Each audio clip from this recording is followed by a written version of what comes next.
On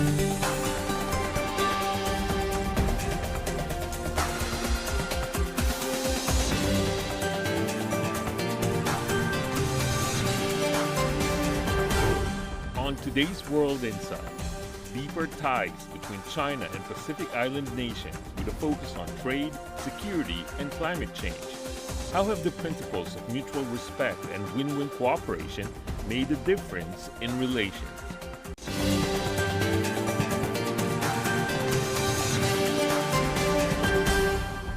Hello and welcome to World Insight with me, Tian Wei. The comprehensive strategic partnership between China and Pacific Island countries features mutual respect and common development. It has made steady progress and yielded fruitful results, setting a good example of South-South cooperation and mutual benefit. Chinese President Xi Jinping delivered these perspectives to the second China-Pacific Islands countries' foreign ministers meeting in Fiji in the message, while Chinese Foreign Minister Wang is there to host the meeting. Trade, security, and climate change are expected to be discussed. Fiji is the fourth stop of Wang's 10-day tour, following the Solomon Islands, Kiribati, and Samoa. Though Australia and the United States have said that they are warily keeping an eye on Wang's Pacific Island nations trip, the Chinese foreign minister said China's cooperation with Pacific Island nations does not target any specific country, nor will it allow interference from others. For more discussion on the latest, let's loop in our panelists.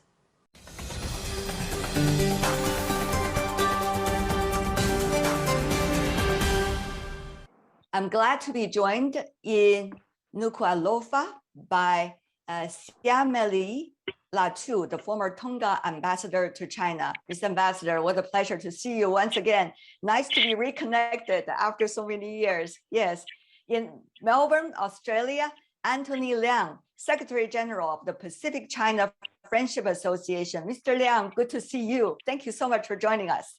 In Beijing, Zhou Mi, Senior Researcher at the Chinese Academy of International Trade and Economic Cooperation. Good to see you, Mr. Zhou. It's my pleasure. Now, the Chinese State Council Foreign Ministers trip to the Pacific Islands and the surrounding area certainly has won big attention in the international media. Now, Ambassador Latu, the trip including your country, a lot of discussions. How do you see the nature of this trip from your own perspective? Well, thank you, Ms. Tian Wei. I just want to say something about this visit. That among the Pacific Island countries, Papua New Guinea, Fiji, Tonga have military and security cooperation program with the PLA of the People's Republic of China, right? So what I want to emphasize here that the PLA uses the term military and security cooperation for its external engagement. So such pragmatic military cooperation takes the form of dialogues, personnel training, material assistance, and bilateral and multinational joint exercises and training in both traditional and non-traditional security threats. So the visit tomorrow, the minister will arrive tomorrow, and Tonga and China will sign cooperation documents on disaster prevention and mitigation, people's livelihood and others. So that is part of non-traditional security threat, So that is something that Fiji, Papua New Guinea, and Tonga has signed with China. Solomon Islands has also following the similar pathways in order to diversify its partners in terms of its security needs. So since the security been ruined the recurring internal violence for its country, So that's how I see the visit to the Pacific Islands in terms of non-traditional security threat. So I hope the Pacific Islands will interpret that accordingly. Mr. Liang, let me move on to you. How do you see this comprehensive set of cooperation between China and the Pacific Islands countries? I believe it is vital for the Pacific family to actually have a friend like China. My organization is involved in trying to bring all of the Pacific nations together so we can work together with China, who is well known as a benefactor for emerging nations. China has been seen to be very generous, especially in terms of infrastructure and loans, and therefore it's to everybody's advantage in the Pacific that an organization like ours will be able to bring to the table a collective view and also to be able to bring collective benefits such as trade, agriculture, aquaculture, research and development, education, health, those sorts of things. So this meeting between Foreign Minister Wang Yi and those of the Pacific nations, I think is extremely important. Mr.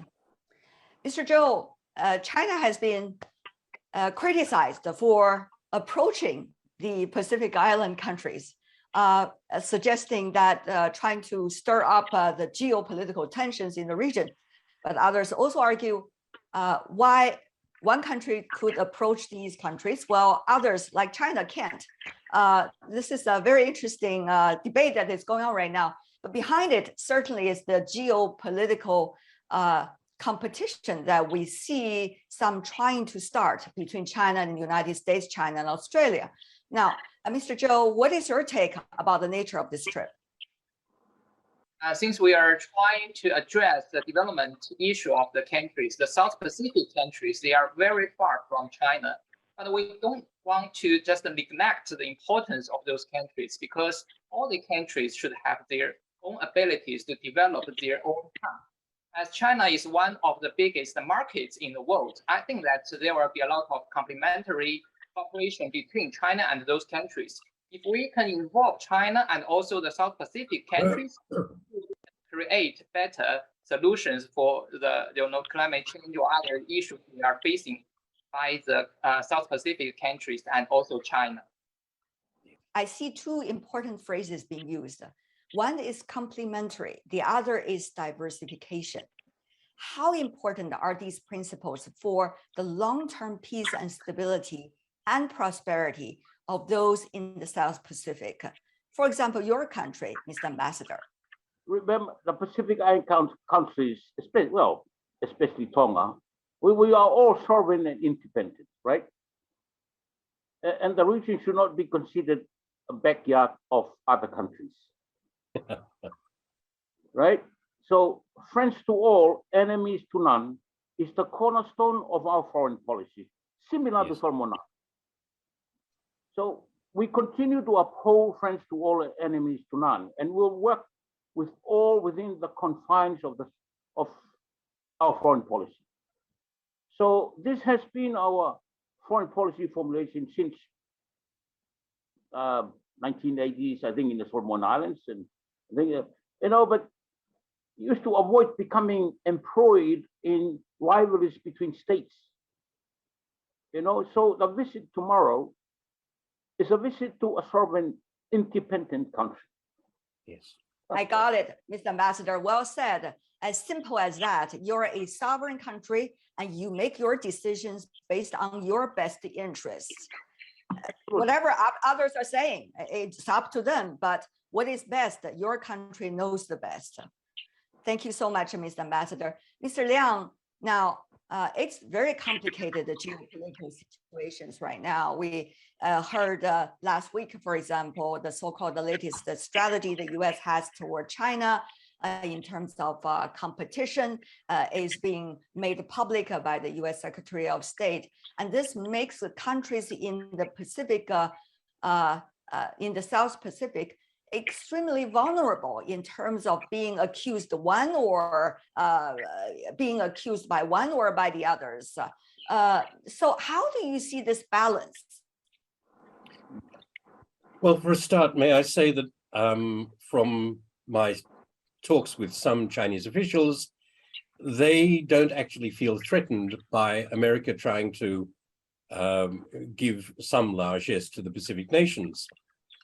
the thought has been that a rising tide carries all boats. So therefore, the more money which is put into the region, the better the standard of living for everybody. We are trying to broker with Beijing in terms of fisheries, where we want a fisheries forum, which will be Pacific-wide, where China and the Pacific nations will exchange knowledge and technology and so forth. That is what we are trying to do. There are other things that we are trying to do in terms of infrastructure, is that if the standard of living in the South Pacific, regardless of who gives help, if the standard rises, everybody rises, everyone is able to then trade with the rest of the world equally. And this is where China, I think, plays a very important role. Now, I haven't seen China make any accusations or indeed any charges against anyone in the Pacific. From what I can hear, it's more the West. However, my organization is trying with China to develop a fisheries forum and various other initiatives with infrastructure. In other words, rather than using words, let's use action. Well said. Mr. Zhou, same question to you. Yeah, as we can see that for the South Pacific countries, it's especially very challenging because that they are not very big islands. If they are trying to depend on the exporting of its resources, like the minerals, it will endanger the country. So we have to find some balanced and more diversified ways of developing, like to use the energy to build some sustainable development facilities to try to encourage the trade in services and other related industries. So I mean that with more balanced development, we should try to cooperate and think for the South Pacific country instead of just trying to think for our own demand as the international supply chain world. It is very interesting to talk about the supply chains. Of course, you're a trade expert. Tell me more about exactly what you meant. You know, for a long time that a lot of developing countries, at least developed countries, they have to export the minerals to other countries to gain some of the foreign currency. But you know, that will endanger the countries. So we have to give them more priorities on deciding what kind of ways of cooperating with other countries they want to have. And I mean, that is not only the issues of the big countries. We have to hear from those small countries, but they are very important because all the countries should be equally treated.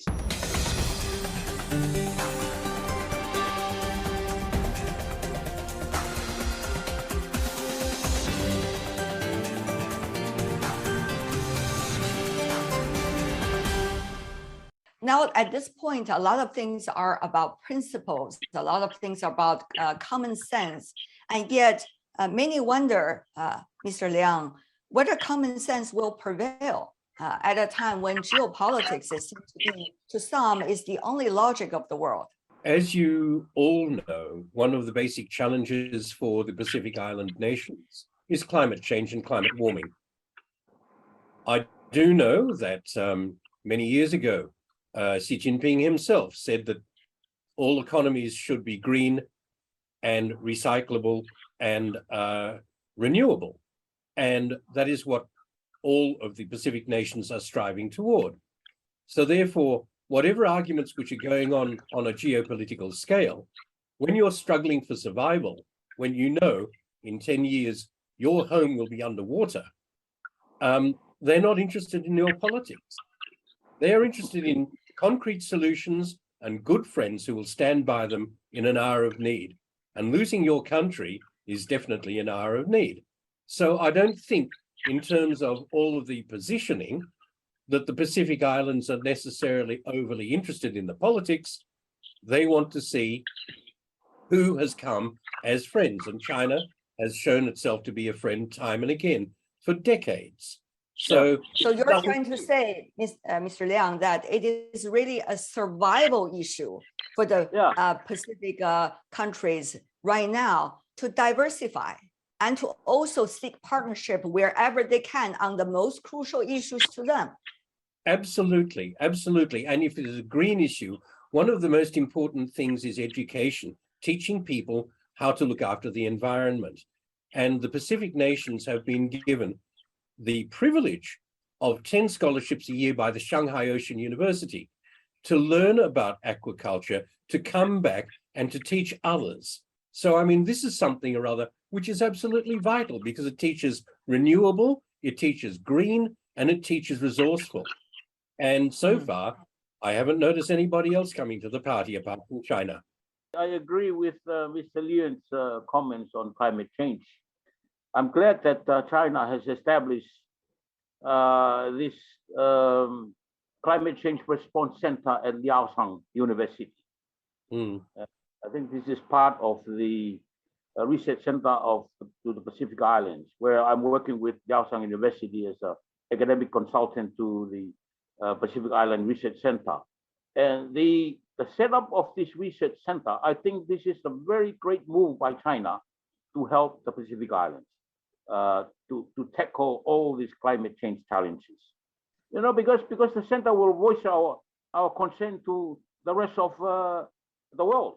The signing of the document for climate change and things like that, disaster mitigation and things like that, during the forthcoming visit of the minister tomorrow, is a very, very important move for us in Tonga.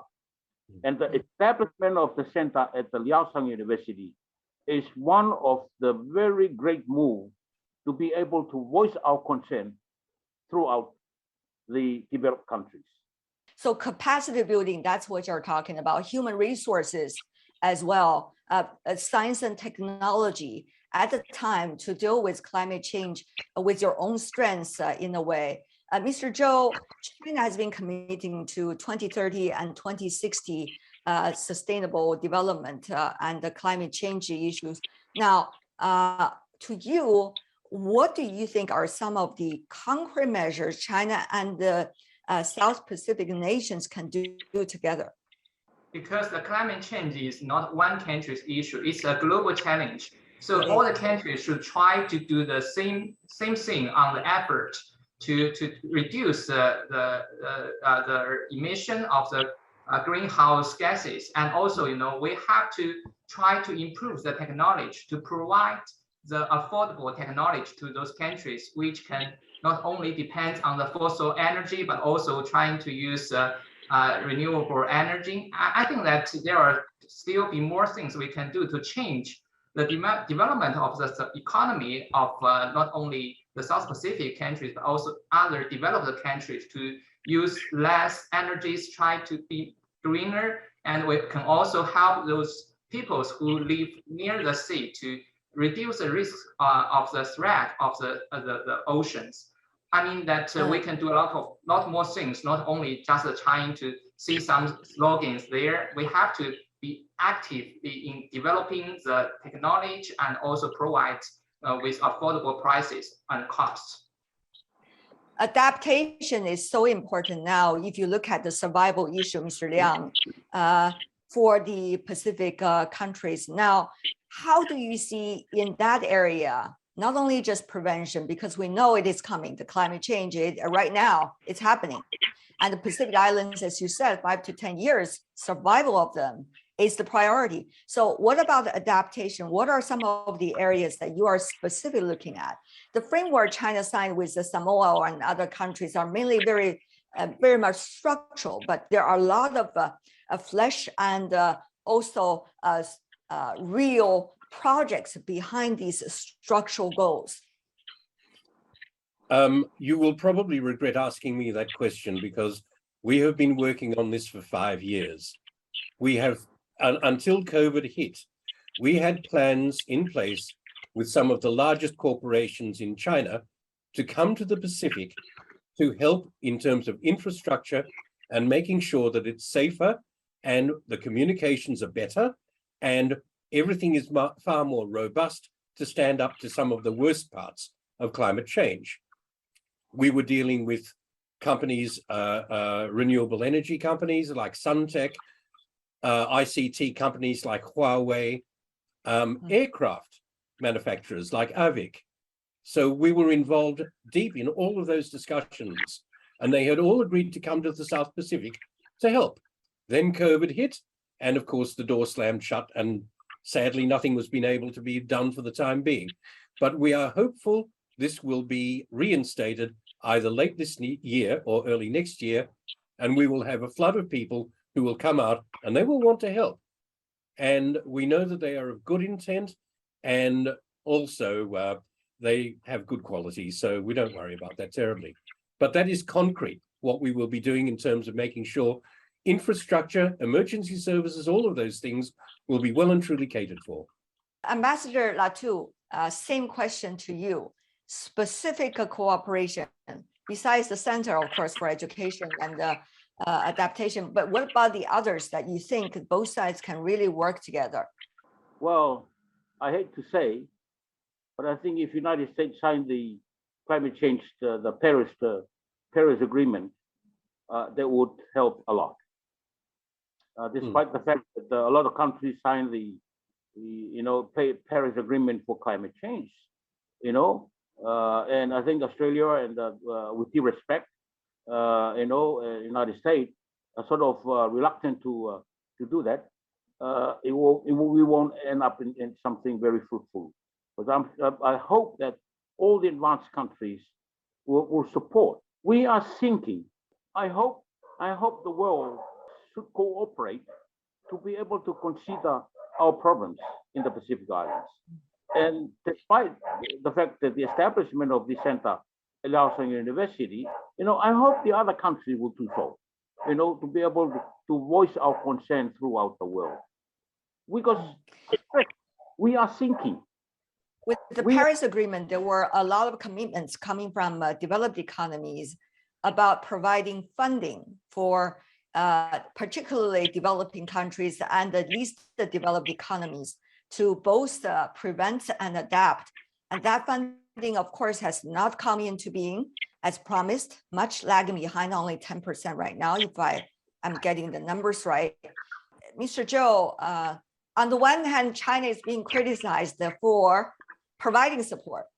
On the other hand, the support is urgently needed for many countries that China are trying to build partnership with in the Pacific area, for example. Now, Mr. Zhou, how do you see China will be able to not being dragged into geopolitical discussion, but looking at real, concrete, pragmatic ways to really work with partners in the region? Yes, I think that if we want to achieve this goal, we have to send some very clear and loud signals to the world that both China and the South Pacific countries, we want to cooperate and mainly focus on what we want to do, to give some of the signals to the world that we have plans. We are trying to cooperate with each other based on the negotiations, on the discussions, on the possible solutions we can find for both sides. And the second is, I think that just like Wang visited 10 of the South Pacific countries, we should try to do this collectively. It's not only the bilateral relationship between China and one of the Pacific countries. China is a very big country. We have a lot of different markets, and we also have different industries and companies. We should try to address the different and diversified demands of the market and try to do some improvement based on the real situation of those countries. That will be two of my suggestions for the bilateral cooperation between us. Before we wrap up, final words also from Ambassador Latu and also Mr. Liang. Ambassador Latu? I think the visit of the Minister of Foreign Affairs of China to the Pacific Islands is such a very fruitful visit, and I'm sure the Pacific Islands will sort of absorb whatever the minister will talk with the Pacific Islands. And I wish the visit a very fruitful visit to the Pacific Islands. And I congratulate His Excellency, the President Xi Jinping, for having the minister to visit the Pacific Islands. It's quite rare in the Pacific Islands for such a high-level visit to the Pacific Islands. Thank you, Mr. Ambassador. Mr. Liang, final words. The Pacific region covers a quarter of the Earth's surface. It's important as a green garden, or green ocean, I'm sorry, not garden, for the planet to live.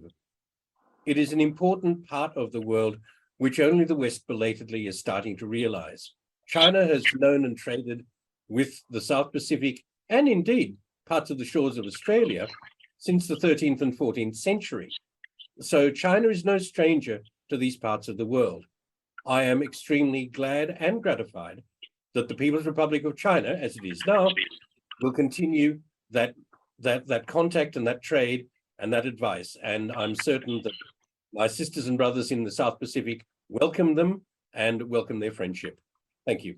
Thank you very much. It's a rare opportunity for me also to talk to you from the South Pacific, but I hope we could keep in touch and always renew this conversation and discussion. Thank you so much, Ambassador Latu, Mr. Liang, and Mr. Zhou for joining us. All the best to you and your family. Bye-bye. That's a discussion on the relationship between China and the Pacific Island countries. And that's all the time we have for today. If you'd like to know more, search World Insight or check out our YouTube channel. Follow us on Twitter and Facebook. I'm Tian Wei on behalf of the team. Thanks for being with us. Bye.